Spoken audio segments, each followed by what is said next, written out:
It's 6 o'clock, and I call this meeting of the Water Commission for January 28, 2020. We have just one commissioner missing. Commissioner Mueller let us know he was going to be absent today. He's traveling. So we have a quorum, so we can proceed. Please join me in the Pledge of Allegiance. I pledge allegiance to the flag of the United States of America and to the republic for which it stands, one nation, under God, indivisible, with liberty and justice for all.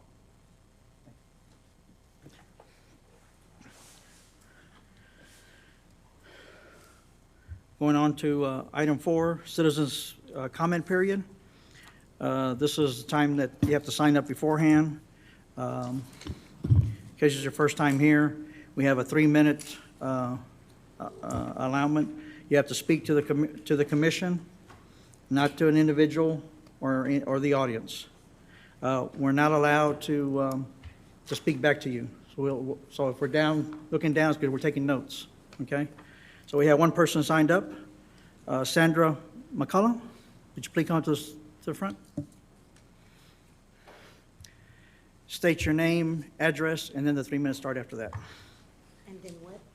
State your name and address, and then the 3 minutes start after that point. My name is Sandra McCulloch, and my address is 7977 Garden North Drive, San Antonio, Texas 78266. Go ahead. And the property that my proposal is about. When I bought my home, it had a working well, which we use in upkeep, but also had an already Garden Ridge water meter and an account. I inquired years ago about closing my water account due to the non-use, but did not pursue it because I was told the water meter was already in place, which I did understand. I have since inquired again and am asking if there is a way to lock my water meter for no possible use without removing the complete meter, but continue to have and pay for the yearly well backflow testing for safety purposes. It has been explained to me that the meter would need to be removed to not incur a monthly water bill. At present, I pay about $600 per year and do not use any Garden Ridge water. I also pay the yearly $150 to $200 fee for a backflow test pertaining to my well for safety purposes. I do not have garbage services on my account because I am not in the Garden Ridge city limits, so it's just a water use account. My water account was opened in February of 2004, so I have paid a water bill for 19 years with no water use except for a couple of occasions years ago when I first moved in. I just feel that I do not want to continue to do so, and I'm hoping there is an alternative to removing the meter, closing off lines, or causing more problems or cost for our water company. So what I'm asking, if it is possible to lock my water meter for non-use, to not have to pay a monthly bill without having to completely remove the meter unless there is a regulation that does not allow to do so. I know that if I chose to reconnect with Garden Ridge Water in the future, there would be a fee to do so. I know I would also need to continue to perform the yearly backflow testing pertaining to my well for safety purposes. Thank you very much for your time. Thank you. We only have one speaker, so that closes the citizens' comment period. Moving on to 5 business items. The first item is approval of the November 19, 2019 Water Commission regular meeting. Are there any corrections to the minutes in your packet that was sent out earlier? Either side. Okay. Do I have a motion to approve as written? Go ahead and. Motion to approve. Okay. Do I have a second? Second. Okay. We have a motion to approve as written and a second. All in favor? Aye? Aye. Aye. Opposed? Passes unanimously. Okay? Next, we go on to the water manager's report. Our water manager is currently on vacation this week. So we have the reports for both November and December in here in the packet. I'll try to answer any questions, or if not, relay them over to our city administrator. You'll notice that in the December report, he shows that we did use up all the Edwards allotment. So did a good job of be sure we use that up compared to the years we passed. Do you have any questions from on my left? Commissioner Bolt? No? No, sir. On my right?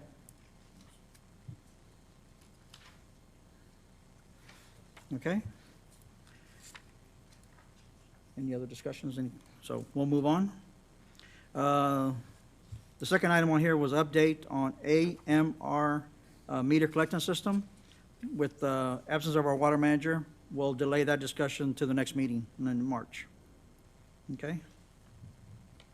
So the next one is number 2, update on water master plan. Our water manager provided some notes for us to have. They were sent out last week. Anyway, for the water master plan, he states that the phase 1 is near completion. We're working with our city engineer, Trihagro, to finalize it, as well as preparing for phase 2. Phase 1 is the water model and geomapping of our system.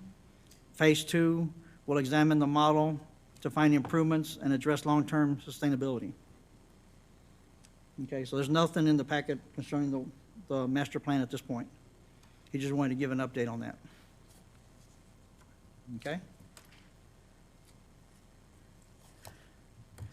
Moving on to item 3. This was to discuss city council regular meetings for December 4th of 2019 and January 2nd of 2020. So for the December 4th meeting, city council approved our recommendation to credit 19,907 Wildcrest and 21,319 Forest Water Circle. The council denied the request for 3331 Gardenia Bend. And I will say this, the last time I'll go with no recommendation to council. We'll have a recommendation for anything else in the future. It was hard, that was hard to handle, so not having no recommendation. So I did also report on 2 other leak adjustments that the commission made recommendations to the city administrator to take action, and another request that we held over to discuss today's meeting. For the January 2nd meeting, had no report since the December meeting was canceled. Any questions on that? Okay. Moving on to sections 5C, recommendations. First item is discussion and make possible recommendations related to the water leak adjustment process. Last time we talked about what things do we consider, not consider, and things like that. So we divided this up in 4, the agenda has 4 categories. The clarification of roles, the water leak adjustment process, what standard of evidence, and insufficient data available. Okay. First, water manager can really only approve a credit if it's under $250, or make recommendation to the Water Commission for anything over $250 based on the evidence. That means he has to have facts, data such as lap tap readings, okay? While the Water Commission, we have some discretion to interpret the information provided and to make recommendations accordingly, as well as City Council. So there's a difference between what the water manager can do and what we can do. Okay, and that's what gives us that's why we want to talk about that today. But remember that we're not giving away the water. We're charging our clients at the lowest water rate tier above 5,000 gallons, okay? So I just, water leak adjustment process, I have here, what's a water leak? It's a failure or break. What's a water loss? It could be equipment malfunction. So I just threw some things up here to get the thought process thinking here is, what should we consider a water leak? And I have question marks behind each one, or water loss. Could be a non-service line, toilets, supply line to the toilets or the floats, faucets, inside or outside faucets, irrigation leaks, irrigation system excessive use, programming area error on the irrigation system, controller malfunction, water softener regeneration process. Anyway, I just want to start discussion. Is there any other thing that comes up to mind to y'all of what a water loss or water break should we consider? And then, so we want to be able to address all leaks, not just the ones that have data. Okay, so he's open to discussion now. Do we have anything weather-related in here? I know we talked a little bit about Act of God events. Well, no, this is just what I just thought, so that's why I'm asking, open it to y'all, so go ahead. What was your thought there?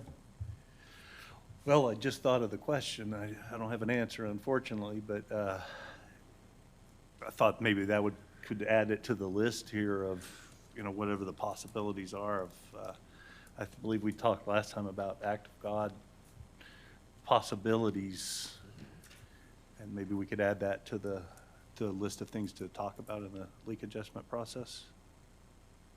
And the specific example that came up last time on that, if I remember correctly, was a lightning strike that damaged an electronic component. So it wasn't a leak, but still resulted in loss. It may be covered under some of your other bullets. I mean, you're talking about the action where the leak occurred. You're not really talking about the cause of the leak. So if it results in a broken line or equipment malfunction, it doesn't really matter where it came from. And don't take my comments here as what I think should be there. Think of these as just thoughts to get the process thinking. Those are all question marks there. I'm not suggesting one way or the other. So I'm not limited to that. Some of these may not belong here, some may, so. I think, and I saw that there's some more discussion coming later on what other cities and things do. I think that's appropriate. I'll just offer at this point that until we put in changes to the ordinance, we're somewhat limited on what it says, so we should, I mean, right now, we're clear. Anything that's a leak, so a line that breaks, doesn't matter if it's a faucet or where, it doesn't specify. If it's a leak, we're clear. Where we have some discretion, we have to decide is water loss from other reasons. And I think we just can take what the client provides as their evidence if water's lost, and if it sounds like it's something that was not foreseeable, not due to negligence, things like that, then we could, under the current ordinance, we could consider that for adjustment. Some of these other things, I think we ought to write in, right, to be a little bit more clear, like some of the other city ordinances are, but that, that's a longer-term process. Let me ask, Ms. Kane, how much has to be actually in the ordinance that gives us some flexibility? Or do we have flexibility? It doesn't have to be in the ordinance, things like that. So I'm referring to what Commissioner Harsberger is asking about not being in the ordinance. Really, the ordinance needs to be fairly specific Okay, as to what you're going to allow. Perhaps definitions might be something that you may want to consider putting in to define water leaks, water loss. But really, the ordinance needs to be, I believe, fairly specific. okay. Sir, if I may add something Yes, to sir. that, consider that the wording can be that you can instead of you must. That way you still do have the discretion. Discretion, that's what I was, yeah. And so you don't have to do something, but it affords you the opportunity to do it. So even if something's not specifically defined in the ordinance today, we could discuss it and make a recommendation accordingly. That's what I'm seeing, okay, what I'm hearing. So we talk about today, it should give us some guidelines to what we do until we get the ordinance revised. No, I'm not disagreeing with that. I'm just saying, like, for instance, programming errors. I don't think we ought to be that flexible right now because that's getting a little bit outside, I think, of the scope of the Yeah. ordinance. Whether it's a faucet or a toilet leak, I think we have complete discretion. I mean, the ordinance just says leak, so we can interpret that very broadly. the idea of a irrigation system excessive use, though. I mean, if there's no malfunction in there someplace, again, that's on the owner. The issue there is simply, do they need a payment plan or something like that, not do we just waive the bill? Not that that couldn't be addressed in the ordinance, but as it's written now, I think we should look at the ones that are identifiable as a leak Is a leak? and go with that as much as possible. Other commissioners?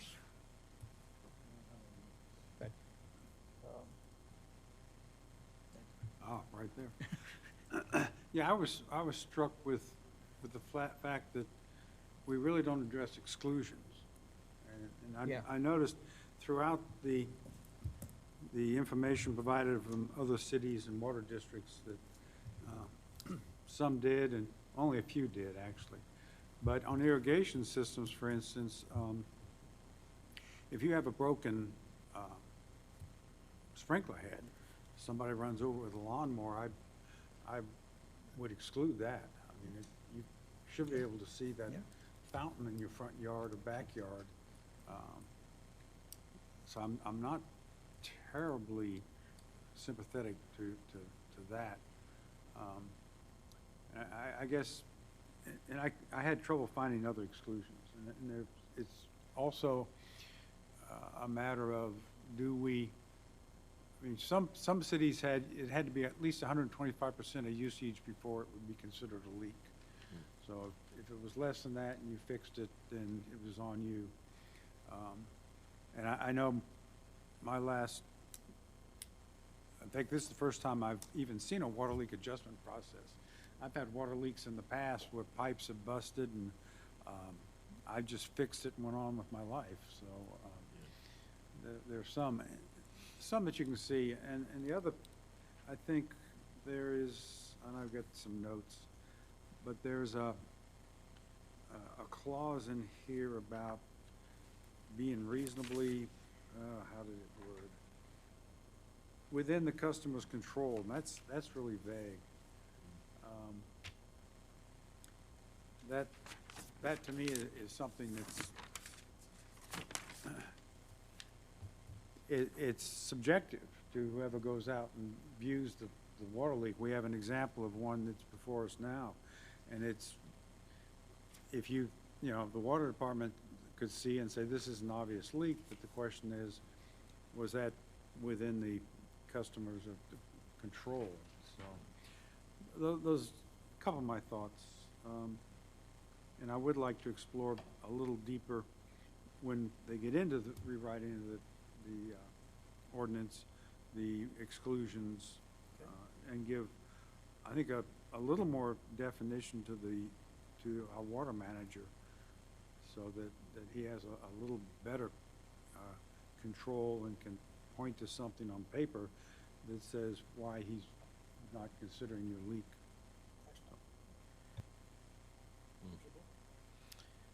I think all the comments have been spot on. I think back to where we came from. I've been a part of this body ever since, we had a leak adjustment, we took it away, and then we went back and we have rewritten a leak adjustment in. And, I like how we have worded it now to where we're charging for all of the water that comes out. But we still have to, I think, as the body has said, define some of these things that we can and cannot do to relieve the burden upon the department. As I look at some of the I was looking at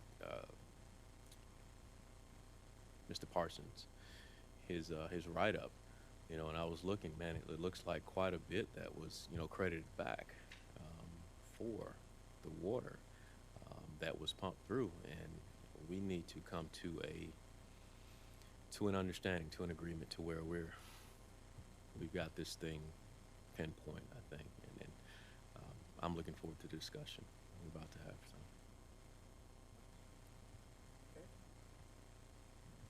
So.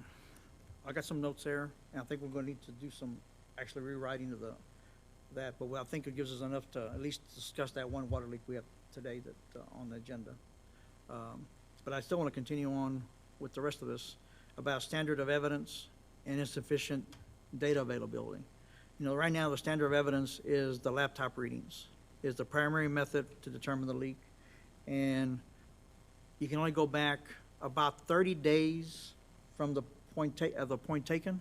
And it varies from, it could vary more or less depending on how many zeros you have from zero flow.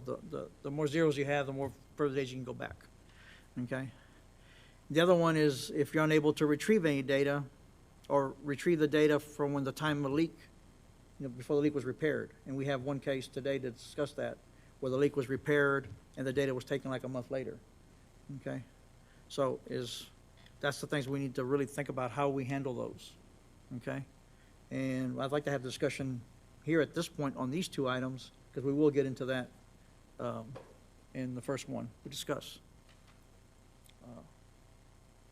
Should we do it now? Okay, I'm asking, I don't know. I know, just you have some, I know you've had a question or comment, okay. Okay.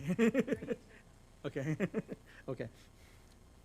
Something that just popped to my mind talking about the insufficient data available of, you know, if I have a leak in my house, I may not have realized the extent of it. I get it repaired, don't think anything about it until I see the bill, and, you know, I guess that would technically be in the time to still respond to it and get it back if you're on top of your bill. I definitely don't think we should discount, in my mind, based on the other factors, of course, but that somebody didn't see their bill in time or didn't realize the severity of their leak until after it was discovered and fixed. Mhm. So one thing that, and I should know this, but certain utilities allow you to put a cap on your bill. I don't think that's what we've been kicking around when we talk about this. Well, not necessarily here, but like, say, a light bill, right? If you had a light bill, you could say, okay, $400, you know, you pay a certain amount, and then you're either credited or you're charged at the end of the year.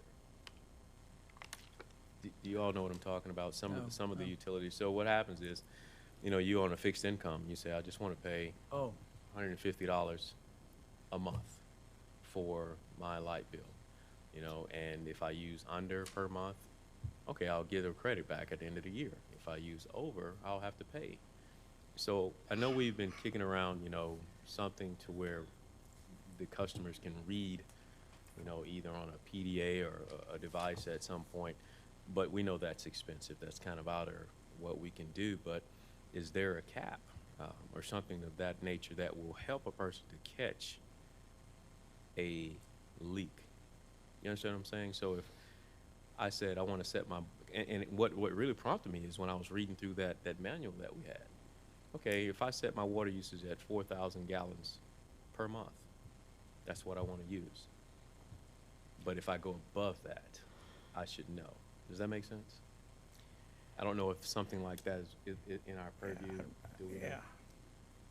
We have, yeah, right now, you have no way to, you know, you can set, I guess what you're saying, some utilities, you pay, if your average bill for the year is X dollars, like you said, you're just paying that equally, and then it balances out, you know. Yeah. But here, I mean, I don't know if we can do that, but I don't know if it still, we can? Okay. But you still doesn't, I don't think it has, covers that cap as far as identifying leaks or anything. So, I guess maybe I'm a little cloudy right now. It's been a long day. All right, but 4,000. If I set my meter at 4,000 per month, all right, that'll allow me to catch it a lot sooner than, you know, if it went up to 6,000 or if it went up to 4,001. Would I not be alerted, or would it not cut my service or Yeah. something of that nature? Our meters don't have that capability. We don't. Yeah. Okay. I mean, your meters, you can only be read when they read the Okay. meters. You have nothing to tell you. And I think, you know, long-term, you know, it'd be nice to have the Yeah. antennas where we can read them constantly. Okay. And that's something we'll probably want to look at long-term, but our meters are not capable of that without the regular drive-by that they do Gotcha. to read the meters monthly, Gotcha. and then the laptop readings. So our- that's in that that's same our- discussion as reading it on a PDA. No, That's you the cannot do same- that. No, Right. you can- It's the same deal. Same deal. Okay. So there's no way to read that data.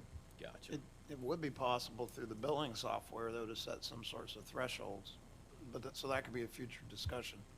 And as they go with this not average billing, I'm sorry, but now that you have your usage per month displayed, as that data becomes more available, then the customer can watch that a little more closely as well, because they'll know, ooh, this is way higher than it was the same time last year. Yeah. What did I do differently? But I don't, there's no way to put a cap on it. They're still gonna have to watch it. Yeah. But to go back on the line here, I know there was a question that was out there about the timeline for these leak adjustments. And what is in the ordinance right now is they have to notify the water manager by the due date. So you get your bill and it has a due date, which is usually about 2 weeks later. They have to notify the water department by that due date of the intent to file an adjustment.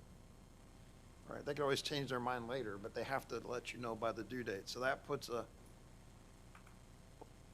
an incentive as well as a limit on how far back the lack of data could be. So if they let us know by the due date, they should be within 3 weeks. Now, then they have 90 days to actually put in the paperwork. So there's a lot of time to do that, but the department knows there's a leak adjustment coming, so they can go out and make the readings.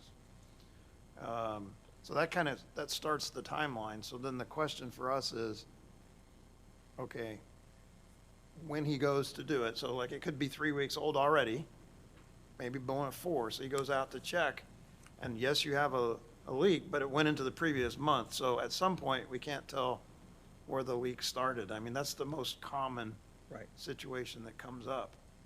So the water manager doesn't have direct evidence of how much the total leak was, so then it ends up coming our way. Right.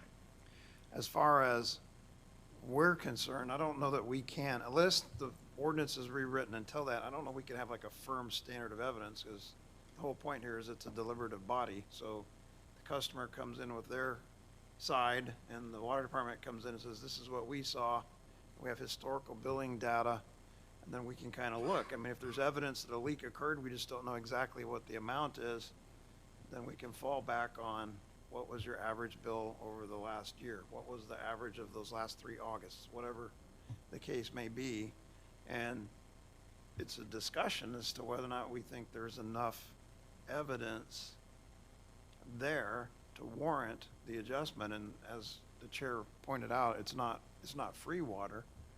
So we're just discounting the conservation incentive a little bit. So as far as standard of evidence, I think we can have a little bit of flexibility as long as it's based on something. So it could be based on your last 12 months. It could be based on the last 3 Augusts.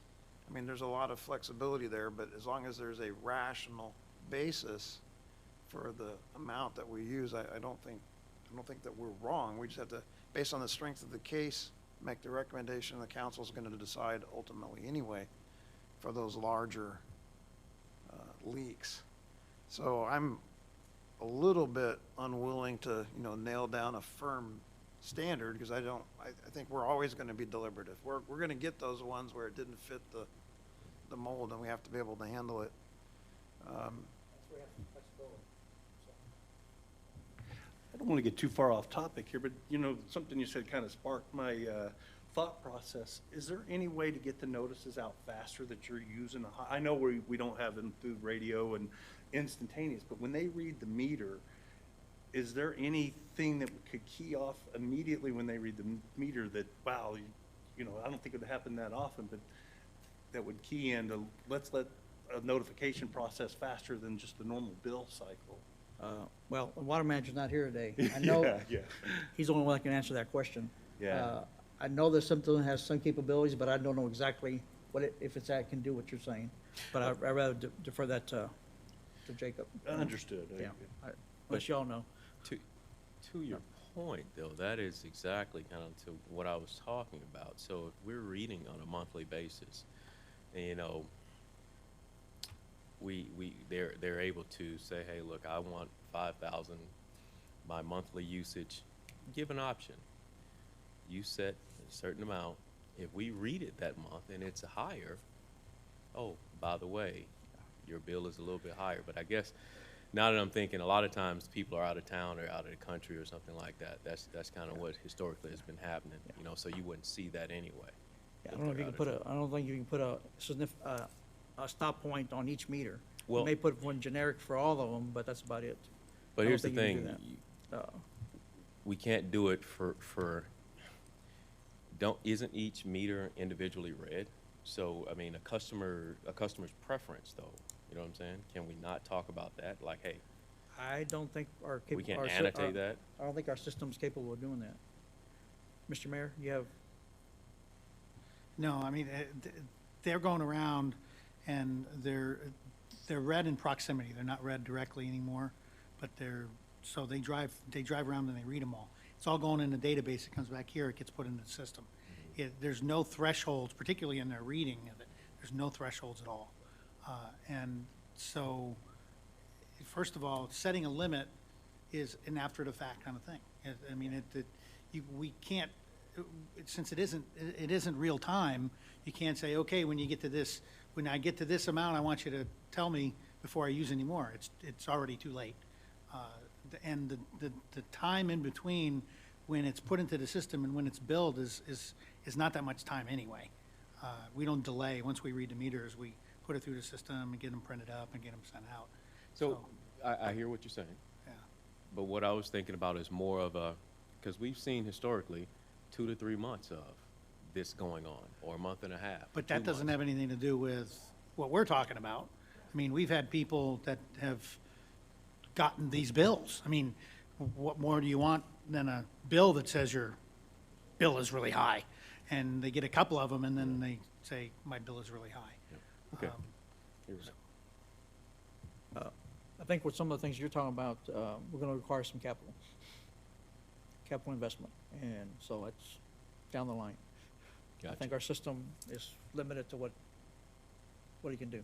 Okay. Yeah.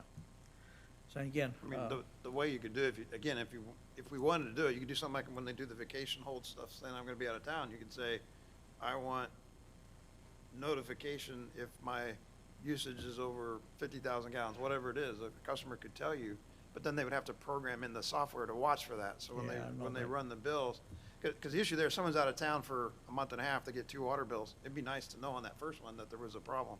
Right. I agree with that, but, I mean, that's a billing issue and a software issue that we can deal with later. That's not a leak. Sir, if I may say, there's an incentive, when you say that, there's an incentive to do this online now. yeah, it is. Because you could be anywhere, and you're gonna get an email, tells you what your bill is. Right. And you could act on it right then. Good point. Yeah, good point. So you do get your mail, yeah. Yeah, I didn't think about that. I don't know if this is the appropriate time just to mention, but I noticed in a lot of the ordinances, there's a limit to how many billing periods that you can go back on a leak. And then there's also a limit on a lot of the cities of how many leaks, incidences you can have in a 12 or 24-month period. And so I think that's something we should consider in this ordinance as well. When this leak adjustment ordinance was rewritten, those were discussed, and we went back and forth, and that's where we ended up, what we have in there now. Well, we have the 180 day. They can Yeah. only go back 180 day. That's the furthest they can Yeah. go. And that still requires a notification Yeah. by the due You date know, of the you can go bill. back, but how often can you report a leak? Well, again, right now, we took that out because the theory was, now that we have a better handle on the cost of water, it didn't really matter how many times it happened as long as there's documentation of what happened. But I do think after looking at the other cities and what we've seen, when we rewrite the ordinance, we should probably put in a time limit trigger or a percentage trigger, like the 125%. There should be some additional structure there than exists today. I think that's a good comment. Okay, so basically what I'm hearing at this point is, yeah, we need to tweak the ordinance, this section specifically some more. We have input from here. I had asked for input from the commissioners, and those were attachments in there. There's 2 suggestions that were attached to this packet in there. One was, I don't know who that was, and the other one was Mr. Mueller have put together some documentation that's good history of other things that we need to consider. So, we can have two options here. You know, when I get to the projects, we're gonna talk about revisiting all the three ordinances. We can do it at that time, include this discussion, and whoever takes that lead on that one, or we can have a separate part just to do the leak one. How do you propose to move on? We can, I'd rather do it all at once, personally. I'm not sure I understood the last part of your option. Can Is, you clarify? one, just concentrate on the leak process and the leak adjustment process to get that rewritten, and then, but I also want to look at the whole ordinance in general too. And I think we have time to really spend time, really look at the whole ordinance, because, I don't want to go through the process of presenting a change when we got other changes here and there to tweak, and, rather limit to one presentation. If that's okay with It's y'all. certainly more efficient time-wise to do the whole thing at once. Okay, I would, since you brought it up, as we do get into that, there's no reason why we shouldn't have a yearly process, like other Correct. things where we can collect suggestions, right, put them, and then during that process comes up, look at what you're gonna change. exactly. That's, yeah. Okay, so at this point, I don't think we need a motion on this, but just say we're gonna include this in the ordinance revision, that I'll take into consideration everything we talked about today, take into consideration the other suggestions that were submitted, prior to the meeting, that's in your packet, and include in the revision for that. And we'll keep in mind, as we go through looking at other leak adjustments, keep in mind the discussion we had today, because we still have some discretion on how do we move forward, you know, on some of these, even if it's not in the ordinance per se. Does that sound okay? It does, and I know we're gonna develop this further, but I really liked what you were talking about in exclusions list. That really made sense to me of, these are Exactly. things that we're not gonna consider. And it seems to make it a lot more straightforward the way I think you stated that, so I really like that idea. Good, yeah. So thank you for everyone for the input. I think it was good discussion and good inputs, some different things we hadn't thought about. So thank you for that. Okay? So we're going to move on to water leak adjustments. We have 3 to discuss tonight. But before we go on, I want to start off by saying we're going to do it a little bit differently than I did back in November. Let's see here. I already talked about some of it. Anyway, to be more effective today, what I'll do is I'll read the water manager's comments first, that input, then let the commissioners ask any questions on that. And then if any questions, I'll ask the petitioners here, and if the petitioner's here and you have questions for the petitioner, we'll bring them up. Okay?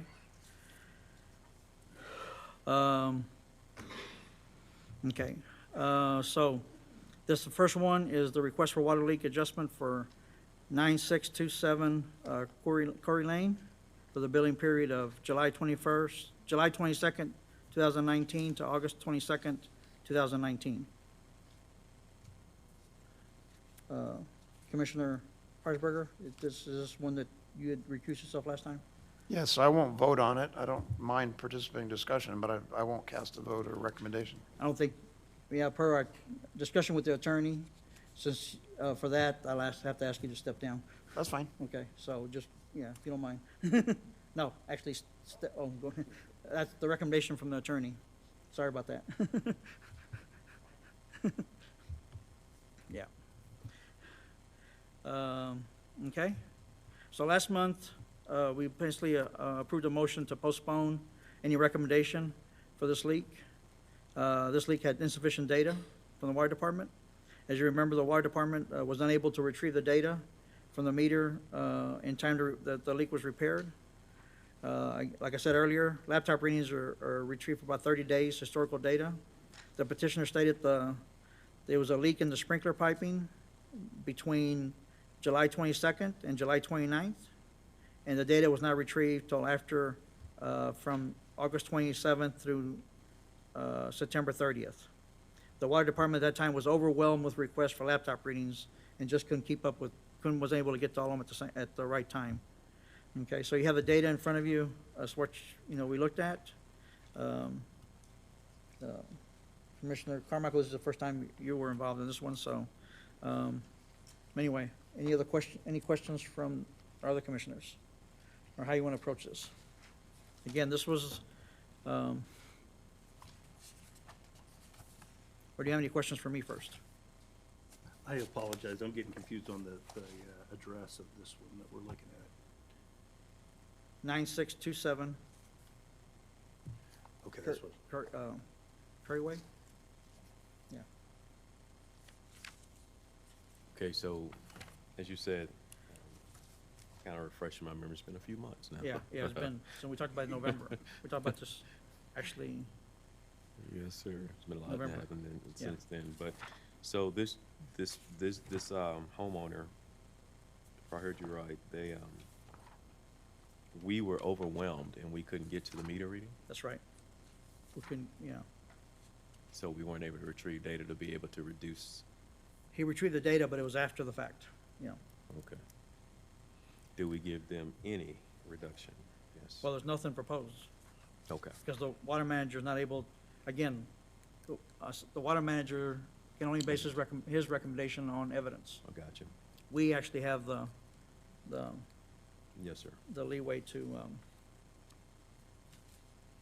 And the average bill is $129.35.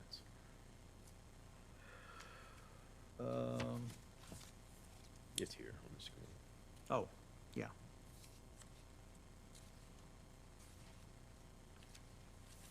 We also have data here going back all the way to 2015. So, and yes, the 92,000 gallons is higher than I've seen. He did have an 87,000, or I say he, but this petitioner had 87,000 back in August of 15. And has varied from 31 to in the 50s the other Augusts.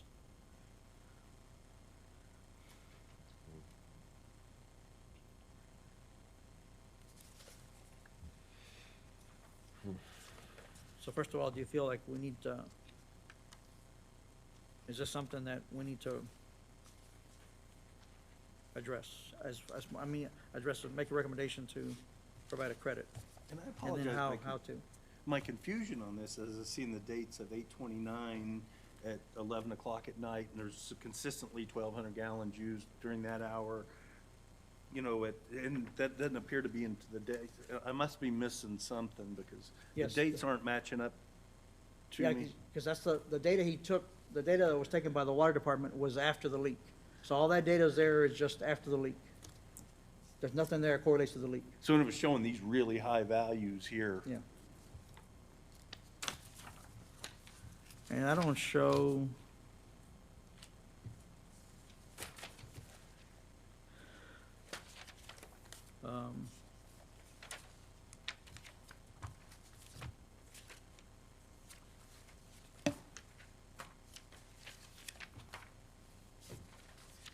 So the data that was retrieved was from August 27th to September 30th. And their September 25th water meter reading was 39,000 gallons. That's what you're seeing there, roughly, okay, thank you. okay?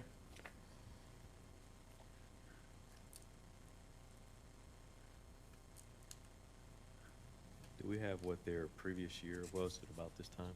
Yes, so you have this data here. Is that in there? Okay, I see it, thank you. Yeah, it's got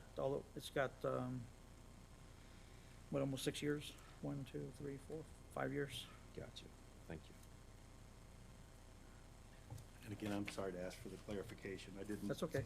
I did read through this in advance, but I was having trouble with the numbers because they were still so high after the fact. Or he's not asking for any adjustment to these where we No. see these 1,200, it's before that. Before that. And you know, for the history, I mean, there are a lot of periods of time when there are,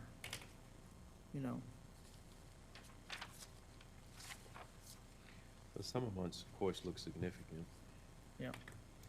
Yeah, somebody had highlighted those, and it seems to happen around 10 or 11 at night between, maybe for like 10 days where they were getting 1,200 gallons an hour. Do we have anything that shows the water bill after the repair versus the prior to the repair? Yeah, that would have been, I saw it on the next page. Well, not, maybe the week after, the one after that. This page? And at the very bottom, it's got, August 22nd through September 23rd of 2019, 39,000 gallons. Yeah, this one's on the screen now, the last number on the screen. Okay, that's years.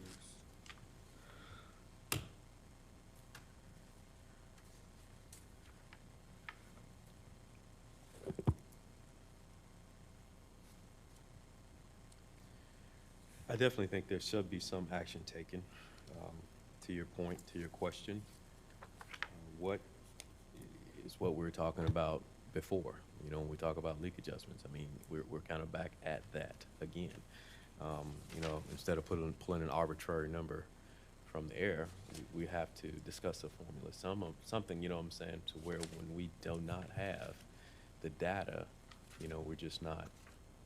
You know, Commissioner Harshberger made a great point about taking the previous year or, you know, a couple years previously. So we do have August of 2018, because that's the year, I mean, that's the month in question, right? August. That's when. August, yeah, so we go back to August, August 2018, we have that. August 17, August 16, and August 15. Okay, I'm missing August 17. On the, it's on the previous page, it's on this one. Okay. You got the chair's package, I didn't get that. Well, no, I got, this may have been from the, Okay. You from the got- December meeting. It might Okay. not have been Yes, sir. in the packet then. Okay. I didn't see what, Yeah, so, I mean, if you even go back to, you know, 54, it's 26, or excuse me, 2018 was 54, 2017 was 53, 2016 was 31. You know, we average those, you know, they come out somewhere, what's that, 135, you know, we come up somewhere in what, 145, I mean, excuse me, 45, 50. So, I mean, this person, I don't think is facetiously, we know they're not facetiously using water, so what that number looks like as far as what we're gonna charge on this specific person to recommend. You know, if I had to say something, I would say, okay, these last 3 months of uses, or even the 4 months, you know, 16, 17, 18, and 19, and you average that, you know, but that's just something to put on the floor, you know, to consider, you know what I mean? And I can do that now, let's see.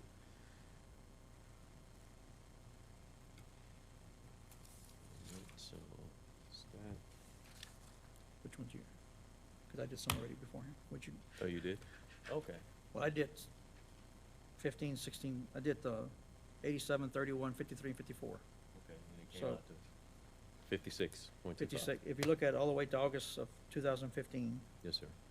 the average is 56,000 gallons, you know. Okay. So if that's something you want to recommend, that we use that for the average. I recommend that. That's, I mean, coming up on, we have no data and we have no ordinance right now. And to take an action that we deferred from November to now, to move forward, for something to recommend to city council. Now, I would put that out there on the floor for, you know, the rest of us to kind of talk about. So are we looking at 56 is the average, and the period in question was, is it August. 92? Yeah. So we'll- Okay. Yeah, So we're saying 56, I think that's reasonable. so we're taking the average of the 4 years prior. There's a suggestion on the table. So we can move, yeah. If you do that, from 92,000, if the leak is 50, if the normal usage is 56, thousand gallons, and that means the leak is 36,000.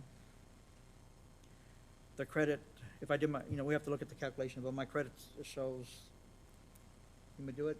I have it here, I don't know if you have the equation that Jacob uses, the spreadsheet? Okay, and then I have done it, so I have $382.92 credit.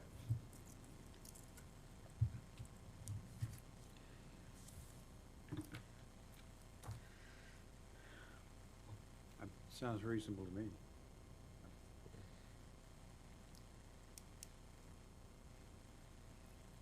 Commissioner, I'm- okay. Yeah. Somebody want to put that to a motion? Well, I want to make sure that we hear from, Okay, well, I did it manually, so. you have any beforehand.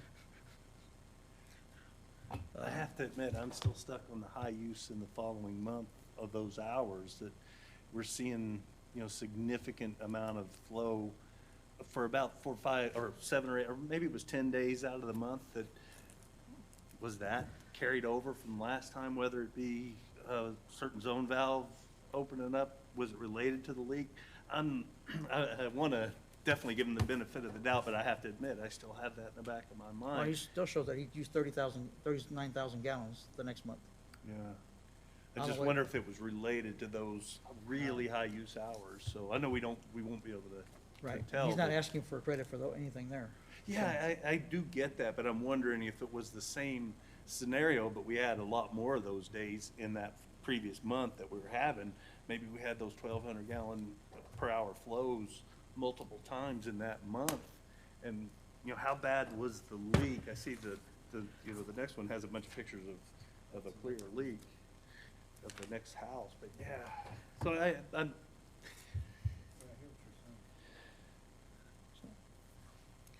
So I want to make sure, so you're talking about the month of September? Are you talking about that here on, talking about the 39,000? Is that what you're talking about, the consumption? yes, sir, the month after we had those bills, and there's a lot of really high flow rates. Mhm. I think it was from 9/20 to, let me get my dates right. Which dates are looking at, but we've had those really high flows.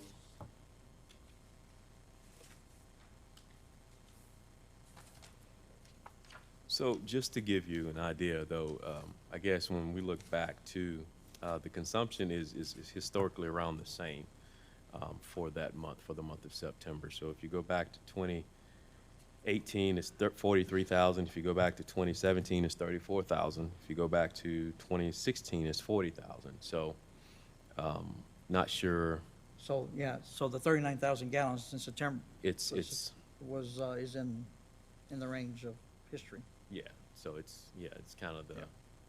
and then that might be the time where they have it on or something of that nature, but it is the history, kind of what that homeowner is using. Right. That make sense? It does, and I appreciate the Yeah. explanation of it Very that good, way. yeah. Okay, to go back to, really how I did my calculation, the bill was for $793.09 for the water usage. If the normal usage or the average for the last 4 years prior is 56,000 gallons, at the old rate is $323.77. That leaves us 36,000 gallons per leak at $2.40 a thousand gallons. That'll be 86.40, and the difference of that is 382.92 credit. I'll provide in the notes for y'all. Okay, That's so still- that, the homeowner is still paying for all of the water that was pumped He's still through, paying, yeah. through the meter? He's Okay. paying for 56,000 gallons at the regular rate, Okay, and then paying 240 a thousand gallons for the 36,000, okay. and then subtract it from what he paid already, gives it a credit. I am on the same page with everybody now. Even if it was a problem later on that month, that was still a leak of some sort. Maybe it wasn't related to the same one, and it was fixed after a few days. So I'm on board with everybody. Yes, sir. So, if that's the final number, you know, Yep, I'll I- put a motion out there. Okay, Okay, so,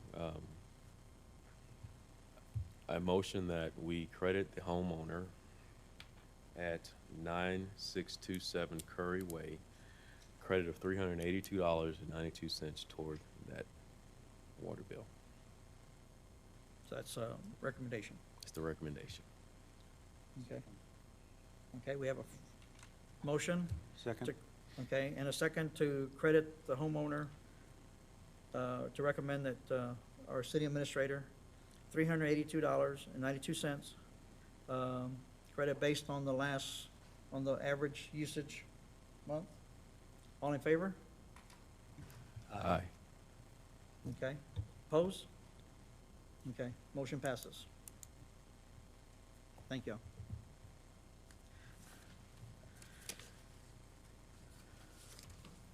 Since that was under $500, we can, the city administrator can handle that, so.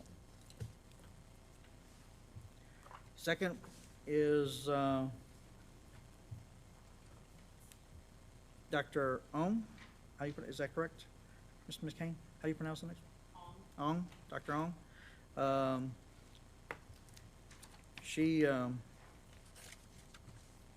me read from here, from the notes from the water manager.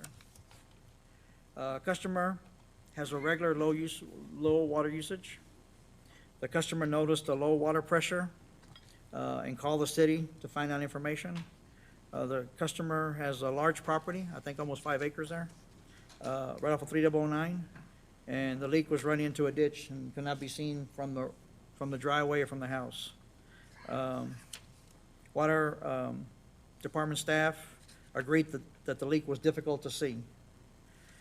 Based on the readings, and actually, this was prior to getting the water bill, okay?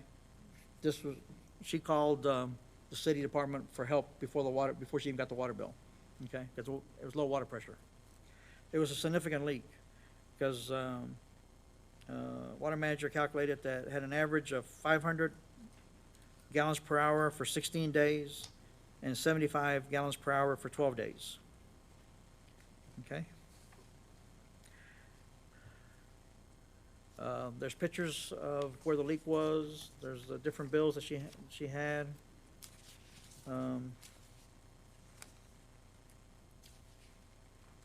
I drove by the property, and I just drove on 3009 and could see that, yeah, I could see where they could miss anything. There's a big forest there, basically. Her house is way in the back. And I think the same day that the leak was found, it was repaired.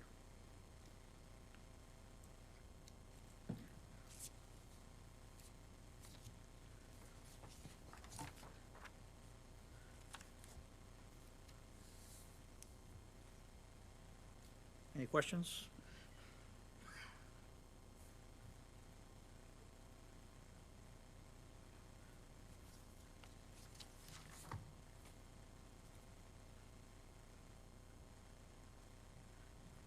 Just clarify then, the request is the credit in the amount of the $3,452.38.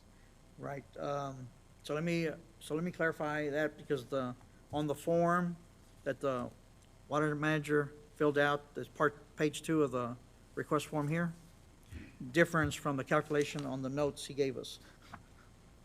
Okay? And the difference is how you round off the calculation. If whether it's 213,000 gallon leak or 214,000 gallon leak. So in one place he has a credit of $3,452.38. In the other place he has a credit of $3,450.81, a difference of $1.57. So it just depends on how you round it off. So you have to pick one of those.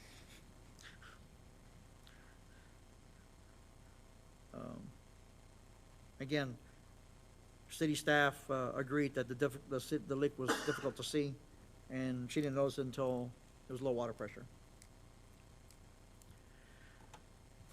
So the last time this came up, the concern from the staff was simply that it was such a big leak, and yes, it was hard to notice, but was it that hard to notice?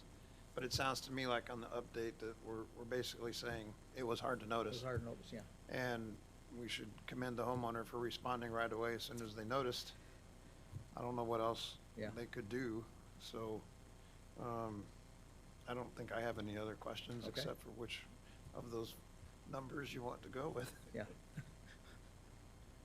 So my only question is, since there's no free water, is the water that was leaked, is that being paid for, or is that? So the way the calculation that is in the notes here, or, yeah, this is the notes that were emailed, I don't think they're in the packet. The water manager said the leak was 213,000 gallons. And that's, so at the lower water tier rate, they're paying $511.20. That's at $2.40 a gallon, 1,000 gallons. So they're paying the minimum price for that. And then the remaining 18,000 gallons is the regular price at $60.91, which gives a credit of $34.50.81. Or if you use the 214 and 17, it's the other number that's on the report. I say that because we ought to go with what's in the package. It's written here, the 3,408, it's up here on the screen. Go with that because that's in the package. That's my thought. So, is the petitioner here? No. Just seeing if we had any questions for the petitioner. Do I hear a motion? Well, I'll move to credit the petitioner at 20525 Farm Road 3009, did I miss it? The $3,452.38 for the water leak that occurred. What are the dates? Do we have dates on that water leak? month of September, just month of September. Okay. Reported on, Yeah, what, 9/26/2019? correct. Okay. Do I have a second? Well, with the clarification that we're recommending to council to do that, then I would second it. Okay. All in favor? Aye. Aye. Opposed? Motion carries. Okay. Okay, the third leak is at 9215 Gloxemia Drive. And from let me read the water manager's comments here. Don't know when the leak became noticeable. When staff arrived, the leak was determined to be very noticeable. And looking for the pictures, and talking to Mr. Parsons, this area around the leak was very green compared to everything else being dry. The customers had low water bills in the past colder months. Water manager calculated the leak to be 141 gallons per hour for 31 days. Okay? So let you look at the data, ask any questions. First. And the petitioner is here, correct? So, if we have any questions of the petitioner, we'll bring them up in a minute.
So, Mr. Chairman, if I can just clarify based upon what Mr. Parsons provided. The leak was discovered by the water department while they were. No, I believe the leak was discovered by the homeowner after the bill. No? It was a neighbor, I believe, that noticed and. Well, we'll ask and We'll ask, clarify yeah, that, okay. yep. So we'll bring, Um, okay. Did Mr. Parsons make any, Water Department.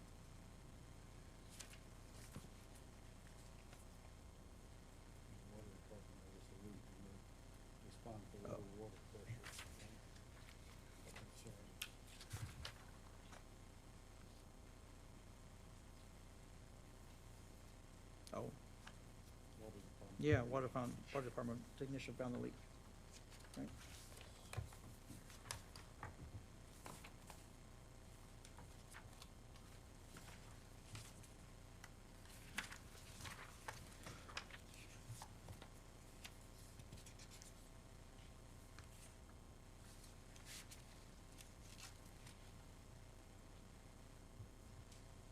Okay.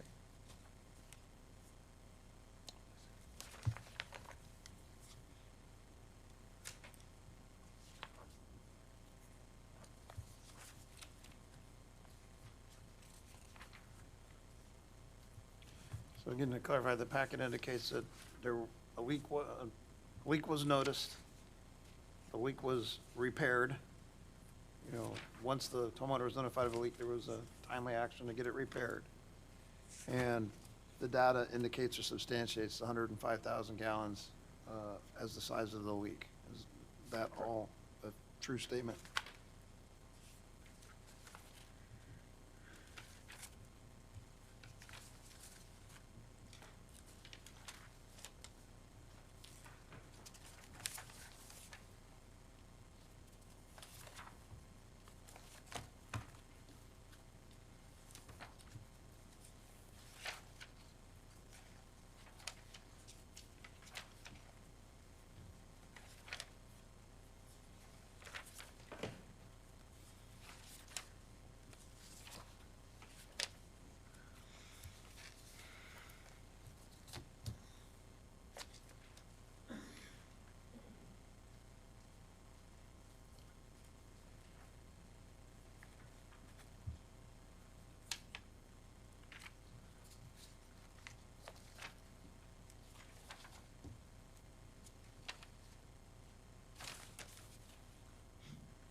I think we go back to that nebulous statement.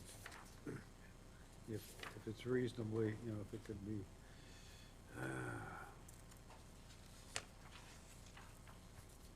let me find that in here. Lost it again.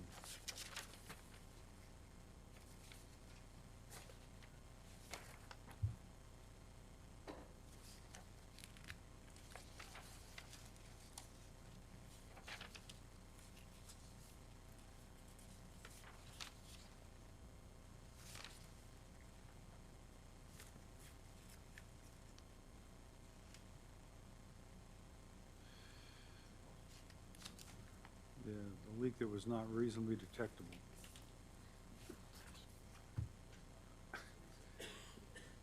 Well, he indicated he thought it was fairly obvious. But our ordinance is where I'm falling back, and it's a rather, to me, it's kind of a nebulous statement, open to interpretation. That's why the exclusions, as you mentioned, have to be included. I think so.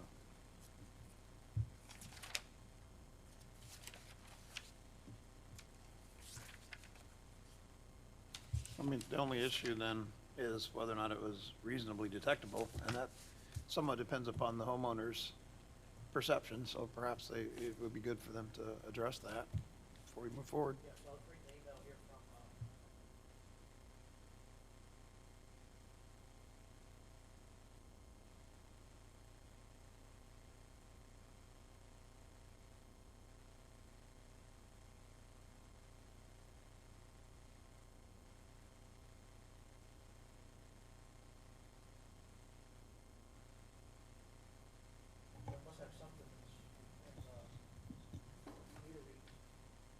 So, yeah, there's no zero readings at all for any hour, it seems like. So there was a slight leakage. It looks like the leakage to me got worse as time moved on, down to, on 10/19, we were using about 26 gallons an hour consistently with no zero readings. And then, let's see where it pops up, starts getting up to 100, 200.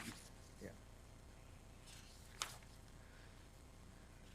Goes over 100 on the first. It's basically the whole water bill that's the leak.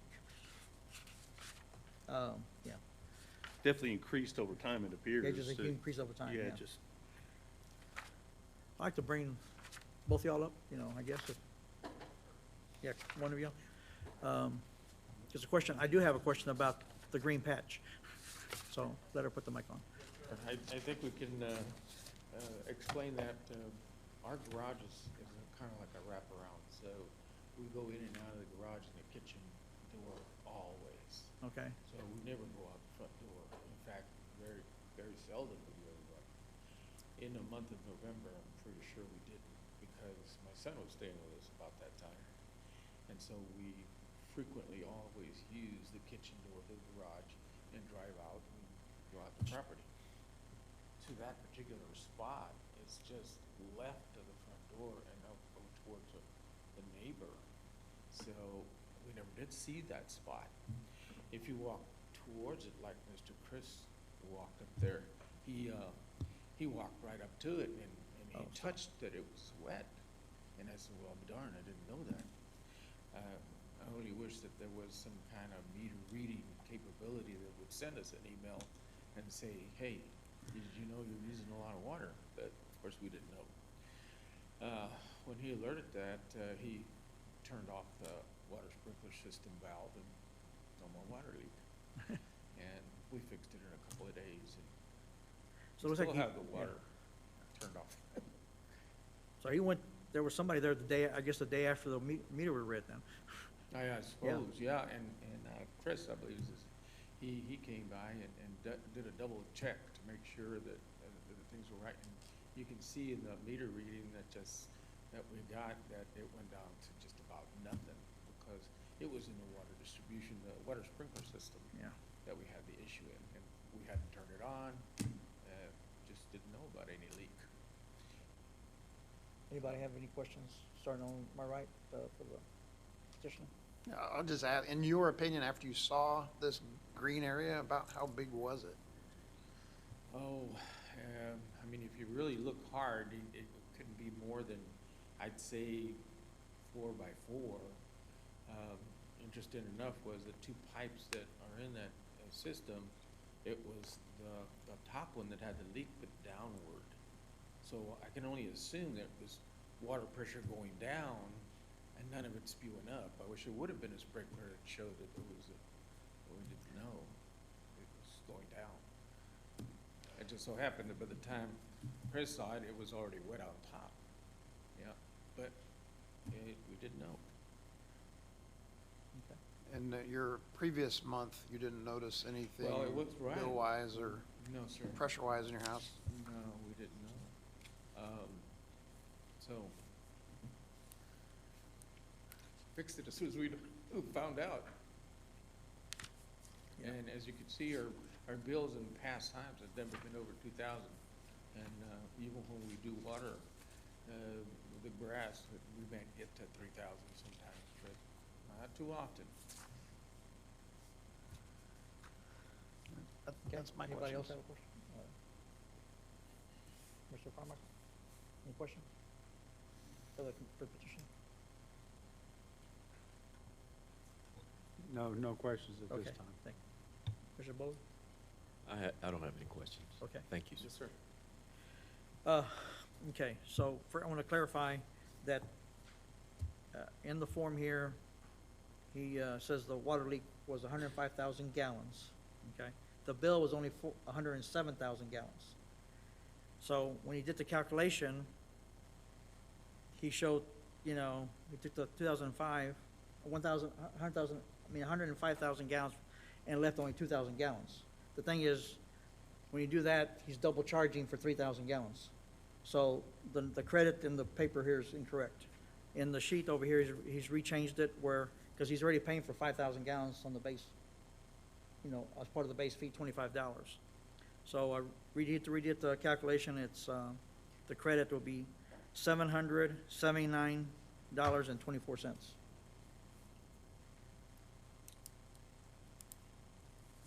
It's in the, it would have been in the email that, yeah, and I don't think it was in the packet, so. I understand, so basically, instead of 105,000 gallons, it's 102,000 gallons at the 240 rate. Right, because he's already paying for the first the first 5,000 gallons are in the base. He's already paid for it, so the way he did the calculation, it was double charging for 3,000 gallons. To me, while it's unfortunate the leak wasn't noticed earlier, the circumstances are, to me, are explainable. I don't see it as gross neglect or anything like that. There's a documented leak, and there was a repair made. So, I mean, I think it fits the criteria in the ordinance. Okay?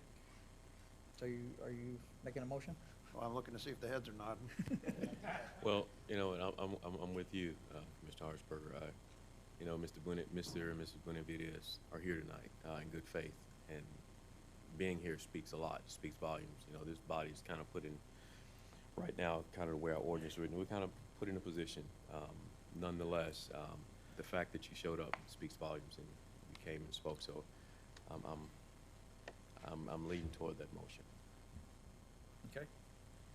In which case, then, I will make a motion that we recommend to the city council approval of a credit of $779.24 for the property owner at 9215 Gloxinia Drive, based upon their request for adjustments submitted on 12/2/19. Okay? I Have a second the motion. Okay. We have a first and second to approve the credit, or to recommend a credit to city council. All in favor? Aye. Opposed? Okay, I'll move that on. Thank you. Could I make a suggestion when we do look at the leak adjustment policy, that we look at maybe something beyond tier 1 for gray area Good. cases? Good point, okay. Yeah, okay.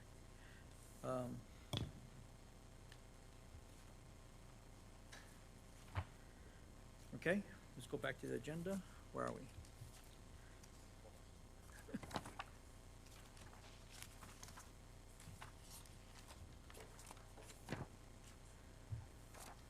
Okay.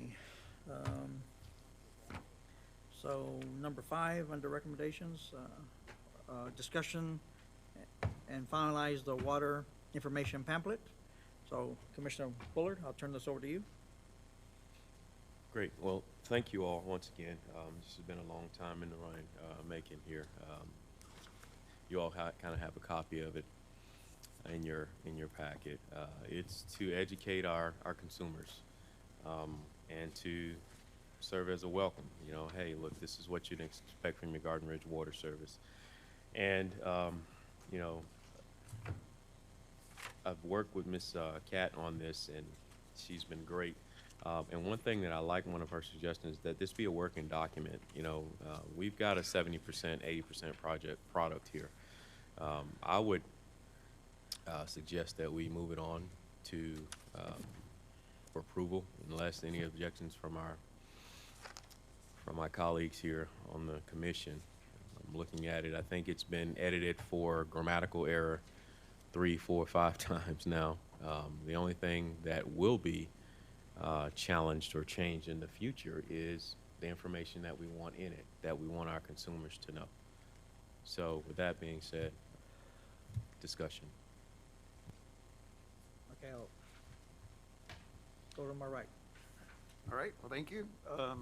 Commissioner Bullard, I commend you on this work. I know it's been a long time going, but I think it's an awesome product, and I am ready to move it on. I might suggest to the commission that maybe there's 2 recommendations here, one of which would be, let's move this on to the council for approval, but maybe the second one is to recommend that they delegate authority to the city manager to make any grammatical changes or anything that they find, or just to update the document to make it more clear or anything like that. As long as it's not, content related, they should be able to fix that without having to go to council. Okay. Just a thought. Anybody else? Commissioner Haldeman, any comments? You're looking for it.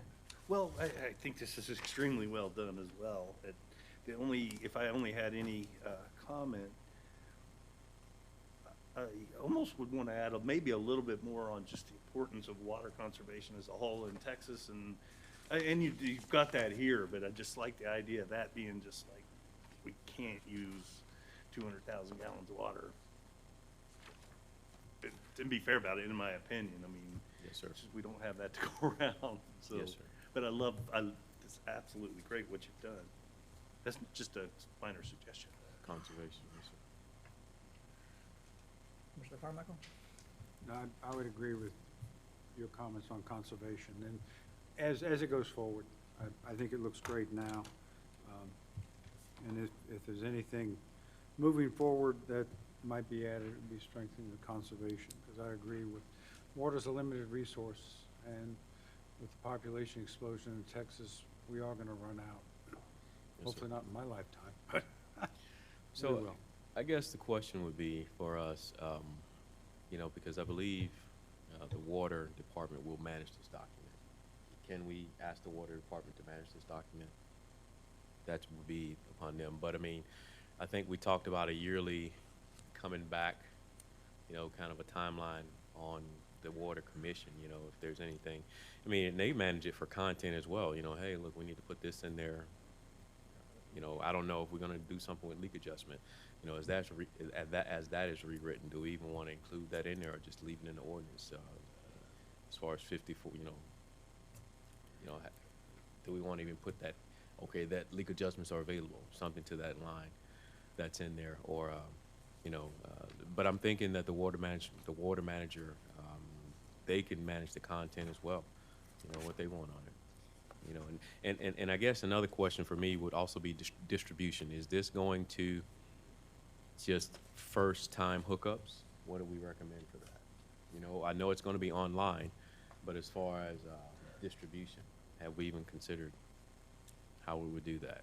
Or do we send one to each paying customer now? Definitely, it will be a part of a newcomer's Package? information. Definitely it will be online. Okay. Can we put a link maybe on those that are getting water bills electronically, we could put a link on. That's a great idea. Yeah. Put a link we to- can so do you can- that. Yeah, Okay. And they can print it out themselves, right? right. Save the cities. Perhaps something in the grapevine, encouraging residents to go to our webpage to look at this document. The only comment I have on the, is around the water conservation also, but on the landscaping, or on that page 5 there, the last paragraph where it talks about watering by automated irrigation system is restricted year-round between hours of 10 a.m. and 8 p.m. Is that strong enough to say, don't water during this time? To me, I don't know if it's strong enough.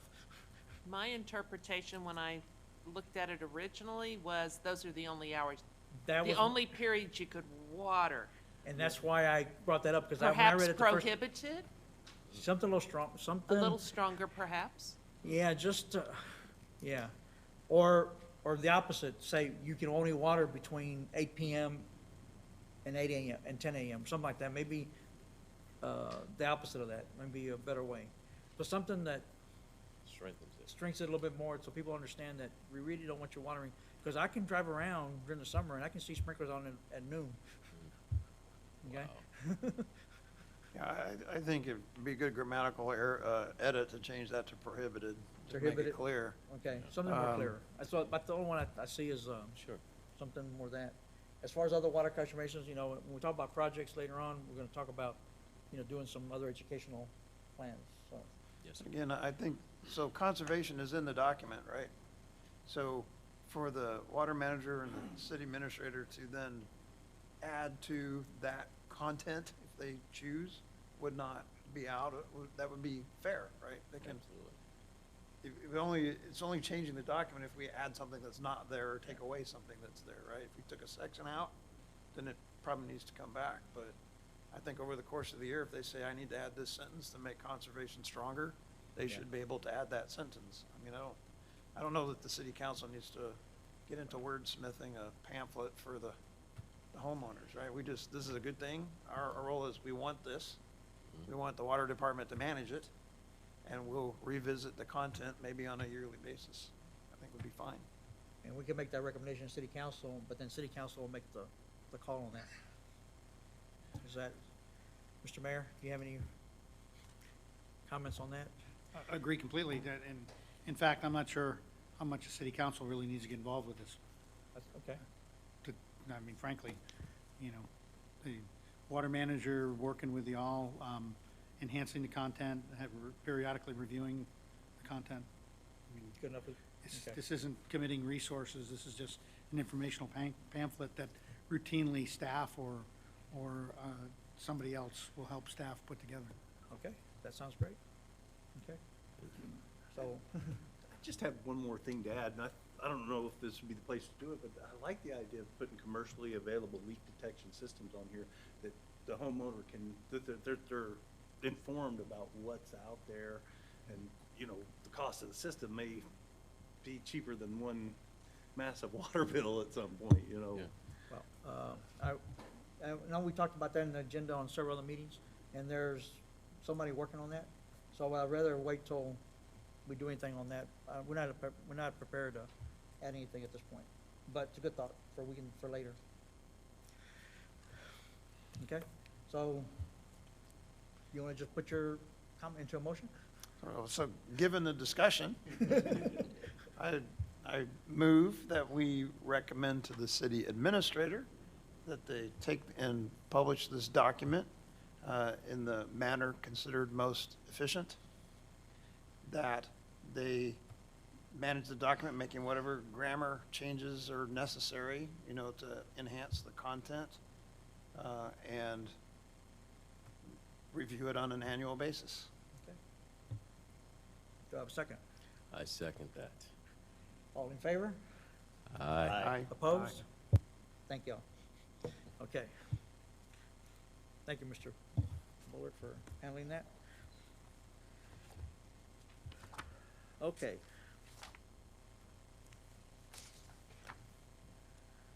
Now it's time for projects. So,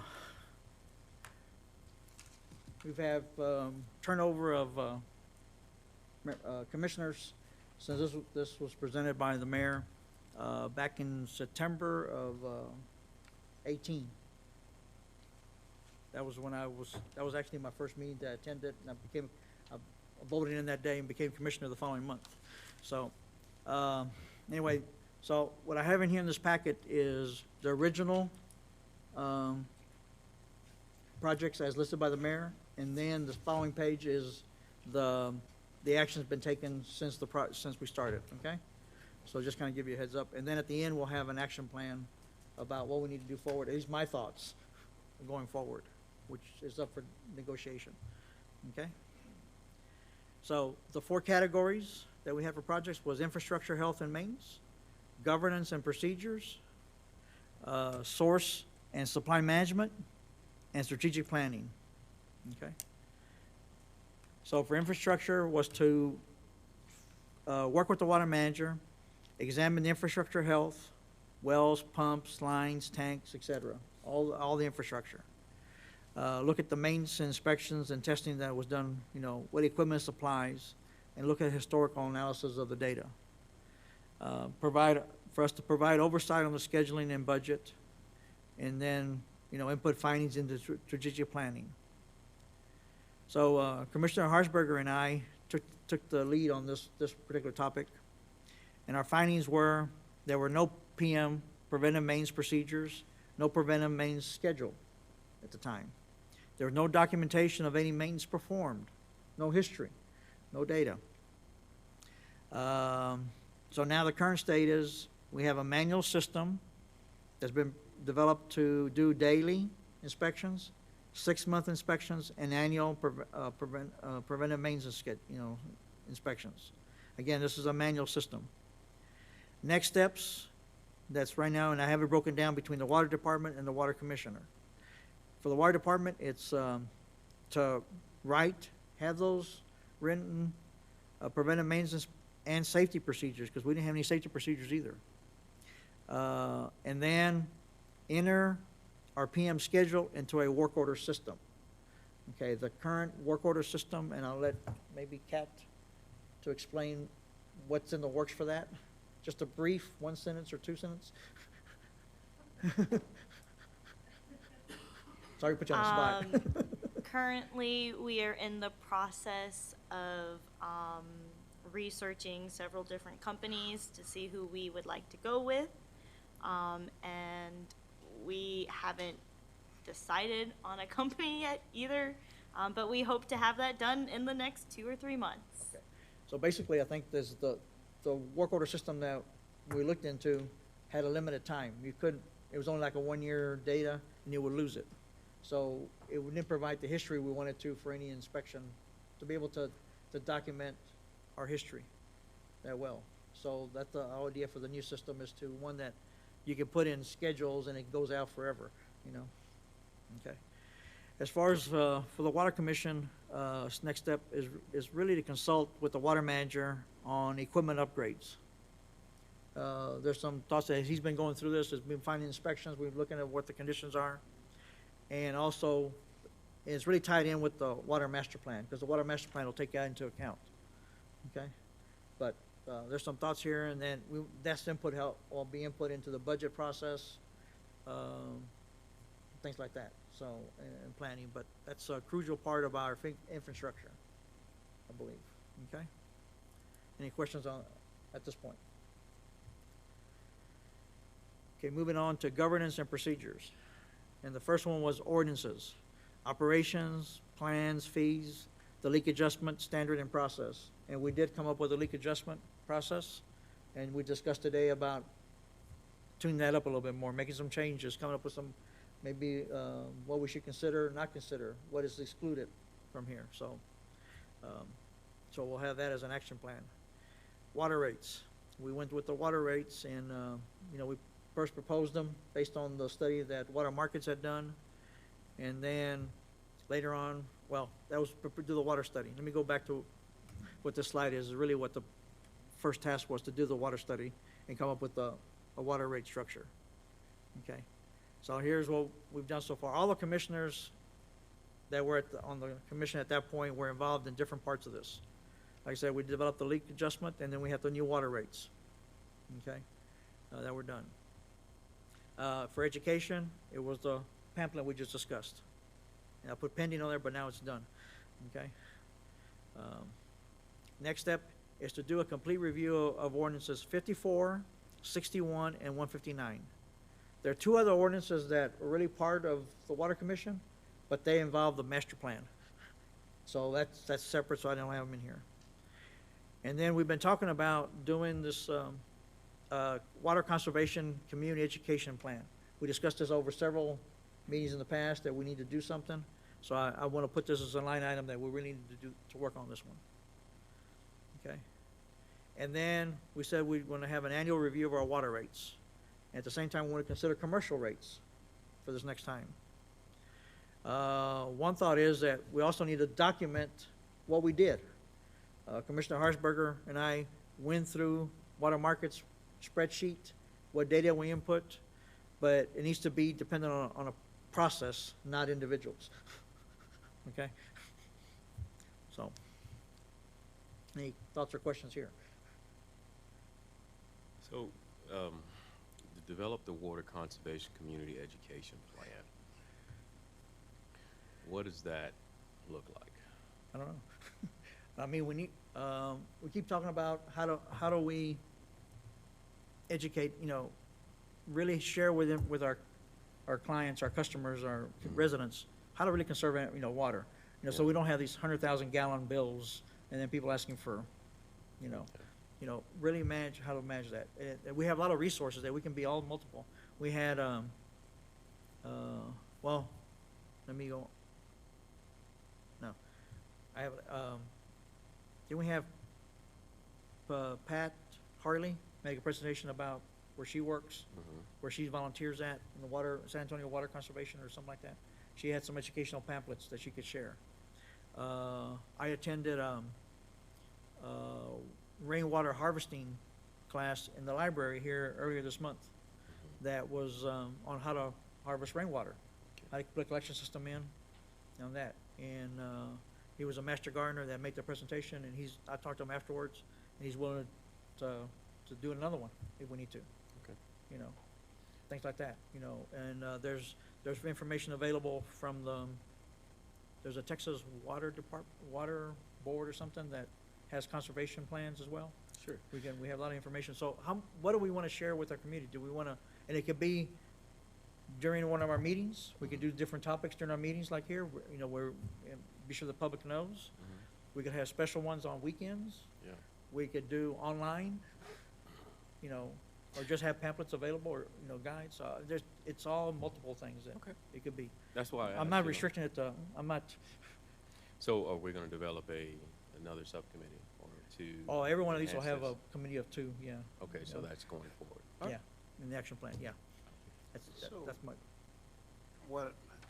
So you have the community education plan, which is great. It's under, you've got the bullet under governance and procedures. I see on the sources and supply, we've talked about demand. I guess my question is, do we need a separate big category? It wasn't originally there, but do we need a category for demand and demand management? And just put it under there, so, well, I have some I'm not proposed- sure that we do or not, but Yeah. I don't know about, I don't think I'd put under the governance part. Well, I have it different, I have it under there, but I have it divided as subtopics. 'Cause I think when we first divided these up originally, it was by the four, you know. And actually, I want to divide them a little deeper than that, by more specific items. Okay? So next one is going source and supply management. And, that was to look at the quality, reliability, cost, future of each, you know, prepaid versus paid by use, in source management, and demand, look at our seasonal use. And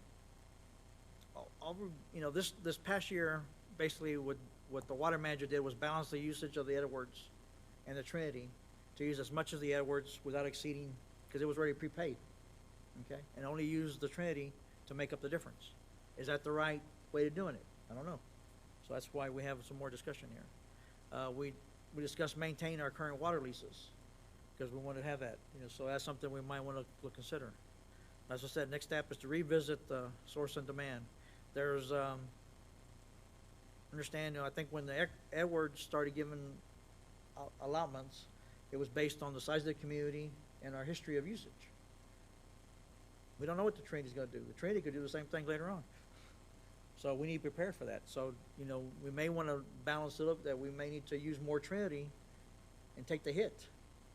But I don't know what the cost of the prepaid acre foot of Edwards is, what we're paying for Trinity either. So that all needs to be considered. I don't know all that information, so I'm just asking for, we need to do some more deep look in there. Okay? And again, with the water leases, and how do, you know, there's different things, more options that we can do there. The fourth category was strategic planning, and that was to fuse the analysis of each of those. Well, we didn't do any of that. Okay, and also provide input into the budget. Again, you know, we'd like to be more involved this coming year. So, Chairman Heyer had the role because he gave the monthly reports to City Council. Okay? The next step would be to update the City Council on whatever action plan we revised today. And then the monthly updates, whether it's myself, Vice Chair, or anybody else who takes our place in making the City Council will have to make a monthly update. Okay? And then look at how do we provide input into the budget this spring, which is coming up pretty quick here. Okay? But also then fuse the analysis of everything that's done, so really make it all one package. Okay? So I took all that and then come up with the action plan. And so under the four categories, I have them like this, is work on identifying equipment upgrades, whether it's storage tanks, well pumps, transfer pumps, et cetera. You know, we looked at 2252, not 2252, Timber Rose as needing some things. up here on the hill, we have a bolted tank that's in pretty bad shape. Okay, and there's other things that we really need to look at there. And again, this is more of a consultant role. We're not gonna be doing,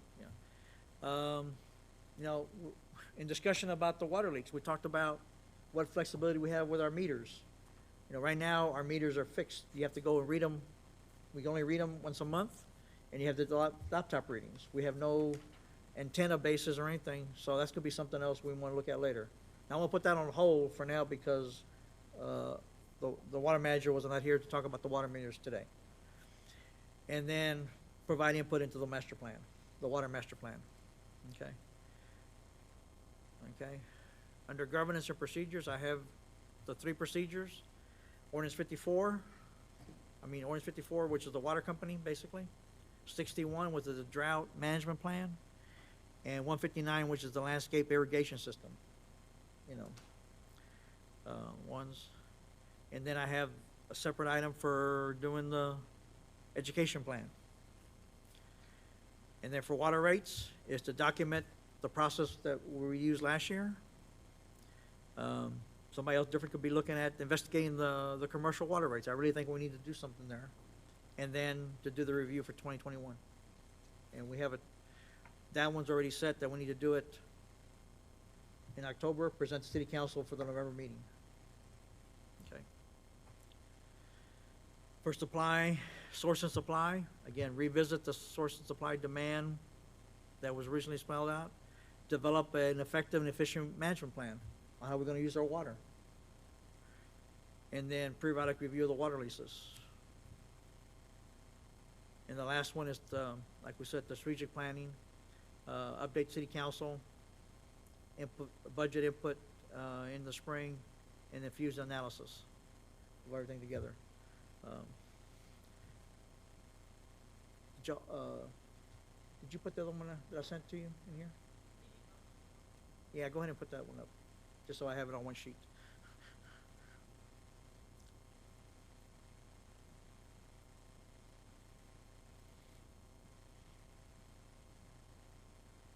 Okay, so here, so here's all the items on one page. You can look at them.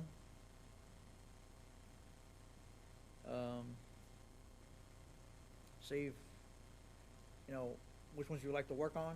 And I like to see maybe one person take the lead, a second person also help, because we're limited to 2 people working outside of the commission meeting together.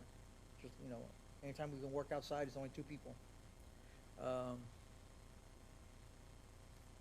will throw out, since Commissioner Jim Mueller was not available to come today. I talked to him when he was at the airport yesterday, and he was willing to work on ordinances, all 3 of them.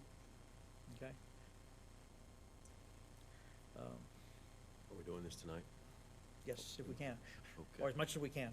All right. So We can leave the strategic planning out, because we don't have to, because I'll be leading that one in a way. So I'll be looking for help later.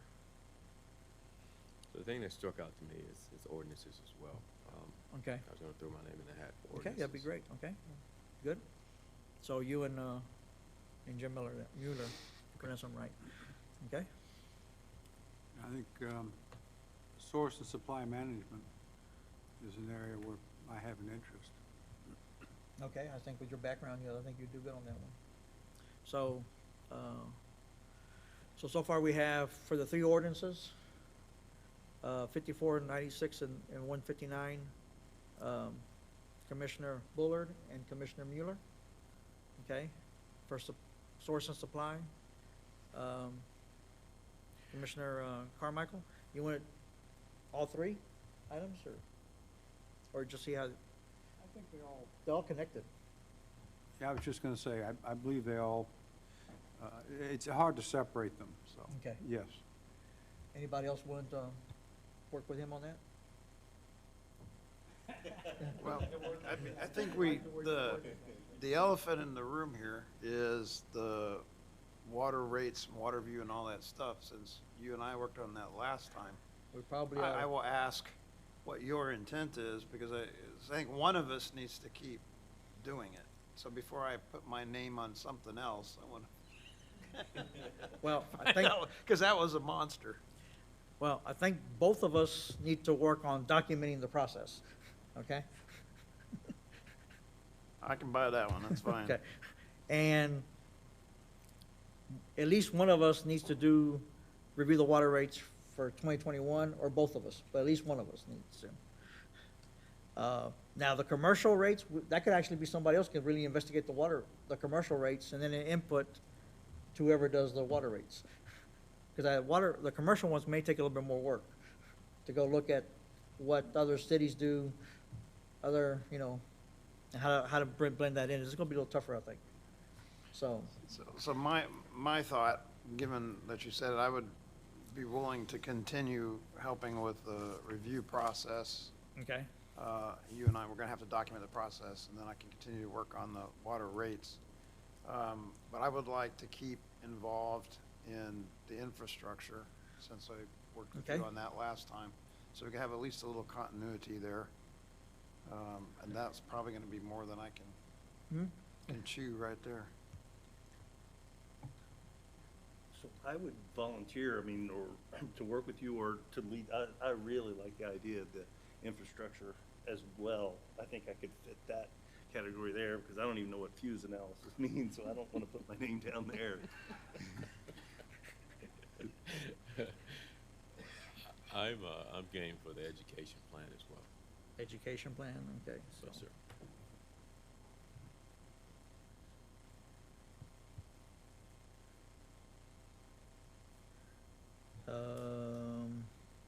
If So you ca- need a second for the education plan, Do that, okay, great. I could assist maybe at a distance after I swallow the rest of this.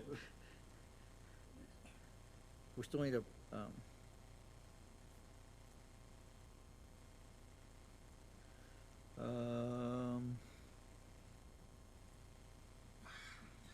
so going back to the infrastructure, I see both items, the identify equipment upgrades and input into the master plan to combine. I see those as related, okay? Because, whatever comes up, the first one's gonna go into the second one. I think you have source and supply is also got to go into the master plan at some point. It will, yeah, I'm sure. We'll have some input into that. It'd just be separate than infrastructure, so.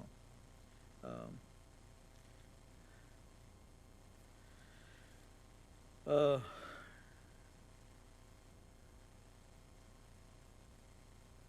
Okay, so we still need probably a second for source and supply. Okay? I'd love to, this would be a real learning experience for me, so I would like to be with someone that knows what they're doing on that, but I'd love to get involved with that, and especially the water leases and things like that. But I don't have any background with that, so I would love to start seeing what I can learn. Okay. So I'm seeing, Mr. Hart, Co-Chair Horstberger, I see, okay, so I'm helping you with, documenting the review, recommend the water rate review. And well, I guess we'll do the water rates for 2021 also. I mean, I think that's good for now. As we get closer, you might decide whether if you want to Yeah. bring someone in to, Yeah. so you're not doing too much, and also, so we have, so, because both of us keep doing it, then Now, when, yeah, it that may, can be a problem. so maybe, I think maybe for this first year, we might do it, and then, once we streamline the process, we can document any changes in the document, then maybe for the following year. But, the commercial water rates, you would be willing to help me on that too, then? So, Or somebody else? do you have two on each of them already? I mean, 'cause No. Commissioner Mueller's not here as well. No, so, that's right, and, yeah, You know, we can give him a chance to have some fun too. You know what I mean? Why not? He should, he needs some fun. I got him on the ordinances I only so love the way far. you're thinking, that's. He's watching online, so, To answer your, Exactly. yeah, to answer your question, though, if you want to keep that together with the rates, I'm happy to help you with it. well, I mean, I don't know we how can, we. we can talk about it, let's just Yeah. talk about that in, March then. And then that'll give a chance to, Commissioner Mueller to input also as well, in March. No, we'll get to that in a minute. Oh, okay. Okay, so, If someone here doesn't have to, I only heard one for education, so if somebody. no, I wants heard to- two. Carmichael Okay, also. Carmichael wants to do that, very good. Do y'all have the notes, or do you want me to, I'll get with y'all later to be sure we have them agree? Okay.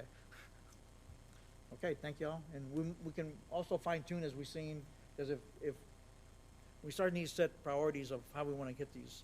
I think we need to hit ordinance 59 with, especially with the leak, adjustment, any changes from what we discussed earlier. We need to, whoever, so on that one, we probably need a little bit of attention on that soon. You said 59, or you talking about 54? 54, sorry. 54, I was okay. combining two numbers. Thank you for the correction. So we'll start putting some timing on this at the next meeting as well. Let y'all think about it and see how we want to do this, okay? And I'll also study it. But I put myself down for strategic planning for both those items. I figured I'd be leading that anyway. Okay, so we can move on? Any other discussion? Just a quick Any- question to I understood. Is this the homework for the next time that I need to get? Well, we need to start starting, so we want to at least start looking at it. Okay. I know last time, well, since they're a committee of two, I really cannot meet with y'all, the two of y'all, to talk about what I thought, besides what we do here. Now, if the mayor is willing, we can, he could be a guideline, or Jacob, I guess the other one too, or city administrator. We have three options that, depending on what the topic is, who to go see, okay? And we'll work on that. I'll work with the mayor and figure out who'd be the point of contact for each one of these, okay? And I know, actually, we discussed or touched briefly on having Jacob, the water manager, get with us to show us the different supply points. I haven't seen it, so I haven't had a tour of That's a good point, that, the wells and the So- storage facilities. so we have and- 3 new commissioners that it'd be good to have. I think we ought to set up some time with water manager. And I tell you, he did take me on a tour. And He it took was you already on a tour? Really, really beneficial to me. Okay. So I'd we go can- again. What? 2 new ones that will need to go, and if some of the older ones would like to go again, we could do something different, but at least Commissioner Carmichael and Commissioner Mueller need to go. That could be set, if we all want to go. Last time we did a special meeting, we met during the day, we went into executive session, and we all went together. That's all we could do as a group.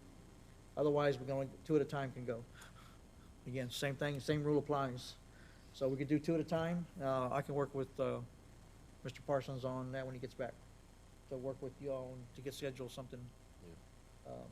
And if I'm available, if somebody else still wants to go again, let me know, and I'll work with them. I don't know if y'all's work schedule may not be too tough during the It may daytime. be a little so- bit tough. Yeah. So, so we may be limited to 2 at a time. If we come up with a couple dates, I mean, I'd love to, like we did last time, we put out a couple dates, and if one works, definitely I'll be able to come. Okay, well, we'll look at, I'll work with him on that then. But I think that's a good idea. Thank you for bringing that up again. I forgot about it. I had it written down as a future item, I think.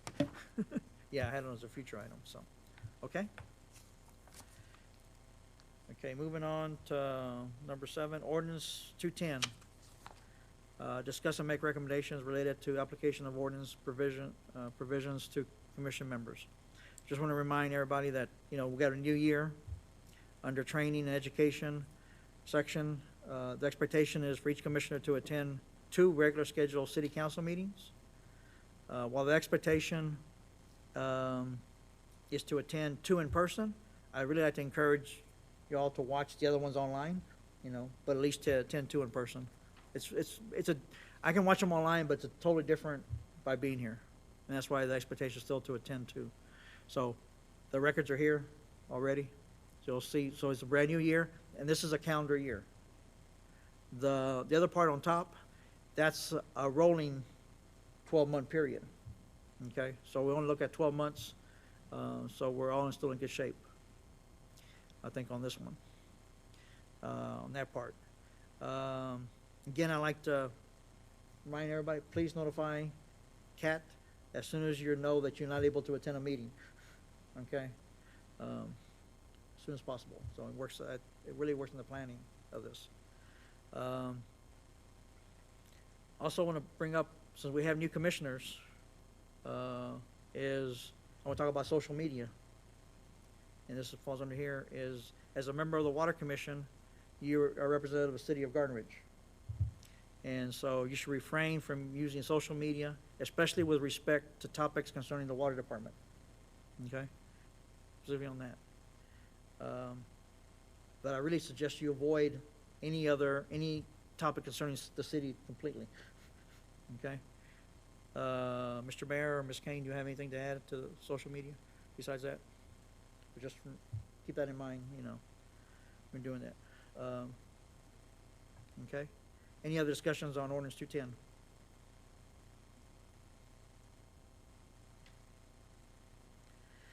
Okay, future topics. I already had on here to the facilities, so that's already been covered. So we'll work on that. I want to have the projects, at least an update on projects at each meeting, so that'd be an ongoing item. Okay, any from y'all? Yeah, I know everybody here wants to have the leak detection and the infrastructure involved in that. And I know we've got a lot to talk about that. I kind of want to understand the rules. I was thinking from the last city council meeting that I attended of, the cost of putting the radio towers in, but then separately everybody has to change their meters. And I just wanted to discuss the options if that's what we could do to reduce costs on that. I have some ideas, and I don't know if I can, need to wait till the next meeting, I guess, to bring it up, but I'm just curious to see if it's even something that could be done. Well, and that was one item I temporarily took off the list for projects right now, but it's, because our water manager was not here to talk about our water meters at this point, but, so he'll talk about it during his part. At least the water meters on his part, and then we can. Ask questions Yeah, at that ask questions point. at that point. That sound okay? Yeah. Okay.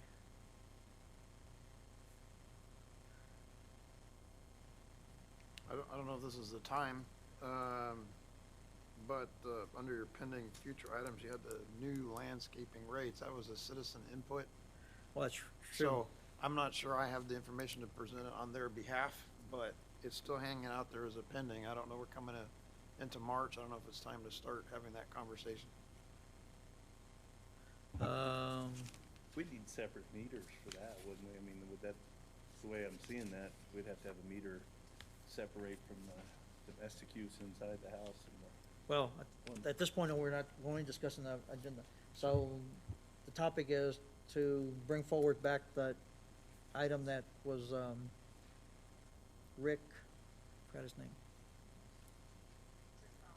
Yeah. Cross, yeah. He brought up, he sent it, I think he presented it as a discussion here. Yeah, So- and we told them we couldn't discuss it because it was a citizen comment, and we But put it now- on the agenda, and we've, Yeah, we haven't put it on the agenda we've yet. been dealing with leaks and other things, so, I'll just put. And it also brings up the one today about, discussing that. I don't know how to, is that part of the water commission, or is that something that y'all need to what is that?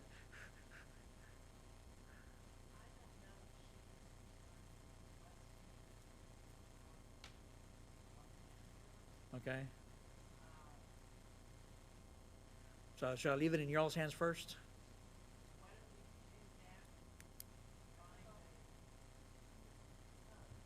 I am so sorry.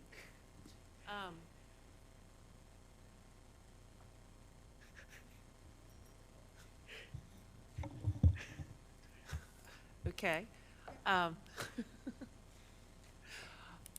let me talk with the water manager to see if he has had a request from her. And let us double check to see what our ordinances may say. Okay. And if it's something, we've got her name and address, correct? Yes. And we will get back with you, Chair, on If we need if we need to. to get involved, Or not. otherwise, y'all, leave it Yeah. in the city's hands, okay? Thank you. Very good. Anything else? I think we got quite a bit for, now, yes, so the next item is announce the date and time and location for our next meeting. Our next meeting is not till Tuesday, March 24th. The February meeting has been canceled due to a conflict with early voting. This was lack of communication between the county election and city offices here that this came up. That was the time schedule for the early voting was out before we knew about it, so. We could move the meeting up earlier, but that only puts it 3 weeks ahead of time from now.